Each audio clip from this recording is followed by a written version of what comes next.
You can choose to set goals and realize your potential, or you can choose not to set them. Now, if you choose not to set them, you got to understand that the consequences are not going to be good down the road. A person who has purpose in their life, they have something to go for, some meaning. If you have a list of high purpose in your life, it pulls you toward the future. And the more powerful the purpose is, the stronger it pulls. We know that one of the things about high achievers is they all have goals.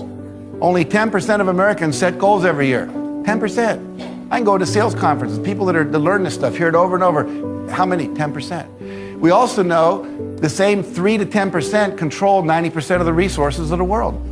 So literally, without goals, you're directionless. You will be used. See, people without goals get used by other people who have them. People that don't have goals work for people who do. And here's the other great advantage if you have purpose for the future. It pulls you through all kinds of challenges and all kinds of difficulties. If you don't have these strong purposes for the future, it's easy to get swallowed by a bad day. It's easy to be almost annihilated by a poor month. And it's easy sometimes to almost disappear beneath the waves of a year that goes backwards if you don't have something to pull you beyond that year. You've got to get hungry and you've got to get focused. And I know these sound like basic things, but go to any area of your life you want something right now. Pick the number one thing you want to change. Body, money, business, relationship, faith. I don't care what it is. Pick it right now. And so you want to be someone who picks up and gets clear about what you want. Make a list, 101 goals. I want to go to Paris. I want to, skydive. I want to bungee cord jump. I want to play the guitar. I want to learn to juggle. I want to learn 2 magic tricks for the kids. I want to go to the Olympics in Beijing. Whatever it is, make the list. And you'll see there's a lot of stuff under there that you've kind of put down that you want. And you can have anything you want. So if you want something to pull you through all kinds of challenges, all kinds of difficulties, and things that come at you, you got to have something on out there. Beyond today, beyond next week, beyond next month, beyond this year, that pulls you into the future. So life's about sacrifice, life's about having self-discipline, life's about focus, all those things. And it's 24 hours in a day. Make it work to your advantage. And yes, I do get plenty of sleep, but life is all about sacrifice to achieve what you want. 1 to 10, how hungry are you? How desperate are you? 1 to 10, the most desperate and hungry you could be. Rank yourself. In order to be successful, you must have one big goal. I give a goal-setting exercise all over the world that is life-changing. I go back a year later, or 2 years later, or 3 years later, and I have thousands of people come up to me, almost like a guru or a sage, and they say, "You changed my life, you made me rich." And I said, "It was the goals, wasn't it?" And they said, "Yes, it was the goals. How did you know?" And what I teach is this, is take a piece of paper, make a list of 10 goals that you'd like to achieve in the next 12 months. These are 1-year goals. Now sometimes I'll have a 1 day, a 1 week, a 1 month, 3 months, 6 months, but they're all goals that you want to accomplish within 12 months. Then you look over this list and you say, if I could wave a magic wand and achieve any one goal on this list within 24 hours, which one goal would have the greatest positive impact on my life? And then you look at your list of 10 and the answer will jump out at you.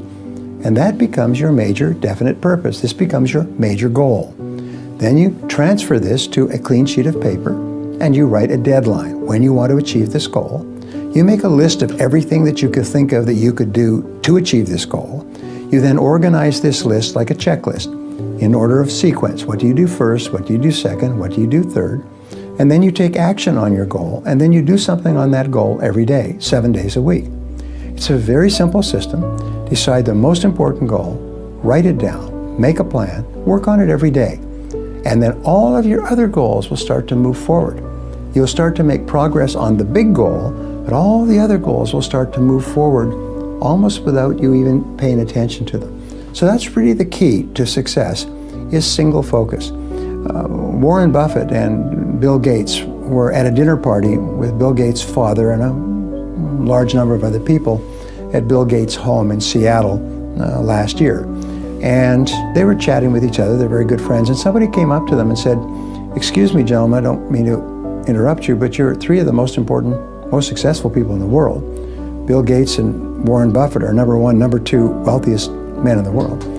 What would you say is the most important ingredient for success? And they all stopped and broke off their conversation and all turned simultaneously and looked at the man and said, focus. Focus is the most important quality for success. If you can focus, you can do anything. If you can't focus, you must always work for someone else who will make you focus. Now, wonderfully enough, focusing is like learning how to ride a bicycle or type with a keyboard. It's a learnable skill. You can learn to focus by practicing focus until it becomes automatic. One of my favorite quotes is from Goethe, the German philosopher, and he said, everything is hard before it's easy. So the formation of any new habit is hard before it's easy. You have to keep working at it. It's just like a bicycle. You keep falling down. You have to keep getting back up again until finally it becomes easier and easier, and soon it becomes automatic. And when you automatically get up each day, plan your day, and work on your most important goal, your whole life will transform. Number 2, how laser crazy obsessed focused are you on what it is you want? 1 to 10. 10 being hyper, psycho, crazy, obsessed, focused, nothing's in your way. And to the extent you can increase your desperation and hunger and your obsessive focus will be to the extent that you can flourish. Because when those things convene and converge, all of a sudden, the collaborations, the people, the circumstances, the breakthroughs, the insights necessary begin to reveal themselves to you. And not only that, reveal themselves to you with momentum and speed at which you cannot believe. You can wake up a year and a half later, be number one in the world at something that you didn't even know existed before. I'm a testimony to that, and you can be as well. Your success is going to be predicated more than anything on your hunger and desperation level and your ability to get laser focused and eliminate the distractions in your life. This is what makes us great. Who did you help? I mean, I really believe that what life is truly about is making other people happier. And I know that sounds very obvious, but this does apply to you as an entrepreneur or as a leader, or as a high performer, or as someone who wants to play at world class. I mean, I really believe in this concept of servant leadership. And as I've studied the great entrepreneurs and the great business builders and the great humanitarians, here's what I've realized. Inside, sometimes it was very private, on this second point of the purpose of life, they had this acute obsession with delivering value and helping as many people as possible. And I really do believe that's the secondary purpose of life. It's about helping being radically helpful to as many people as possible. And here's the thing.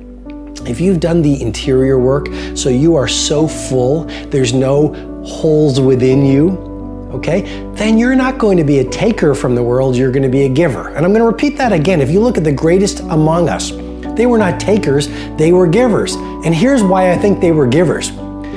They didn't have any needs from within. They had so fallen in love with their greatness and their peace and their joy and their potential that they didn't need to take from the world. They didn't need to take from other people. They really were, their well of wisdom and compassion and self-worth was so full that they walked out into their workplace, they walked out into their industries, they walked out into their communities, and they were giving. And this applies to you as a business builder, because the more value you give, the more money you'll make, the more your brand will fly, the more customers will beat a path to your doorstep. And for you as a humanitarian, and you might not think of yourself as a humanitarian, but a humanitarian is simply someone that cares about humanity. And as a humanitarian, the more you give, the more you will open up the doorways to receive from the rest of the world. When your home life is less than desirable, it's not where you want to be living, but you're trying to break out, how do you not let the chaos around you affect your vision and drive? So this is a framing question. So what you want to do, and this Tony Robbins asked this question, I think it's absolutely brilliant. How is the worst thing that ever happened to me the best thing that ever happened to me? So in your circumstance, how is being in a chaotic home life the best thing ever? Now I'll give you one example off the top of my head, and this is exactly why I play first-person shooters. Can you learn to stay calm in the chaos? Because my friend, I have the chills. If you can do that, it will serve you so well in every single area of your life, in a relationship, in business, if you want to be an athlete, if you want to play games, like whatever it is that you do, one of the things that you're going to have to become great at is letting all of the noise drift away into nothing and getting into laser focus on the thing that you're working on. Now, when I give advice like that to people, they think, well, how do I practice? The amazing news is, the best thing that has ever happened to you is that you have a built-in way to do that. Your home life is mass chaos. So now you get a chance to practice. I have the chills. You get a chance to practice every day, tuning out the chaos and getting laser focused on something. That's framing. Now, there are other ways, but that one is so powerful that I will end it there. Focus on that. It is practice, practice every day. Thank God you're living in this chaotic environment. Man, congratulations.